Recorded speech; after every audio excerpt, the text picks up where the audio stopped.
Well, folks, who'd have thunk it? A communications device that was all the rage in pop culture back in the mid-70s is now perhaps a tool that Canadians can use to preserve freedom of speech?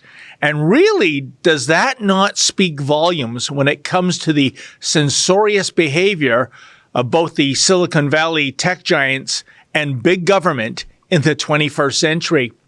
And joining me now from Calgary is Syd Fizzard. Hey, Syd, how you doing? Hey, doing all right. How's everything down there? Everything is great. You know, Syd, I absolutely loved your piece because, more than 40 years ago, trucker culture briefly became part of pop culture thanks to a slew of trucker-centric movies and TV shows and even hit songs.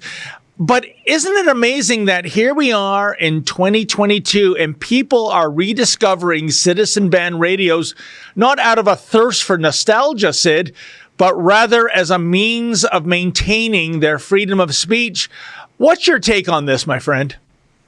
Well, we're seeing a reliving of an old technology, that's CB radio, and I don't mean to offend when I say old. It's just been replaced by much faster, more broad means of communication. However, it is interesting. It did make a bit of a comeback during the pandemic as people were locked in their homes. And inevitably, it is an alternative means of communication aside from what we regularly move towards, such as social media through our phones and the internet, basically as one and the same. So it's interesting to note that people are putting in more interest to these external sources of communication, and hopefully more of them will be seen. Well, as a matter of fact, Syd, when you think about it, in a sense, the CB radio is the great-great-great-granddaddy of the internet. The idea, and it was a phenomenal thing, back when when I discovered CB radios, not as a user, but as watching all those various trucker shows, that you can just go onto the airwaves as Joe Blow, say a hail, and some distant stranger, although not too distant, there's a range to the radios, of course, would strike up a conversation. It was kind of like an email or texting dialogue going back and forth, albeit audio. But the thing is, as we are being censored increasingly by the Silicon Valley tech giants and by government, this might be an alternative for some people in which to communicate without having Big Brother, wading in to stymie the communication. Oh, that's exactly it. And just think about an entire city. We all have our cell phones. Well, what if those cell phones were replaced with walkie-talkies and you had a certain number of channels and the hundreds of thousands of people around you were all using these walkie-talkie systems as well? Just put in your head what that might sound like, what kind of communication would happen. It'd be a bit of a Wild West. But that's exactly what free speech provides. It's not censored by the government. Now, of course, on a CB radio, whatever you're broadcasting can be heard by anyone around you, so you might still have some caution laid out there. But at the end, at least you are able to say what you want to say. And when you use that term Wild West, I can't help but think, Syd, going back some 15 years ago when we saw these Silicon Valley tech platforms emerge, the YouTubes, the Twitters, the Facebooks. If you recall, my friend, it was a matter of, hey, come one, come all. This is the Wild West of free speech. Give us your content for free. Wow, what a business plan. And then when they attained critical mass, Syd, suddenly they became picky and choosy.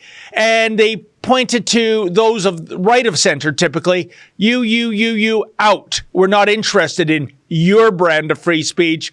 Don't you find that remarkable how really the creation of these tech giants, it was really a matter of bait and switch, I think, Syd? Yeah, it's incredibly unfortunate.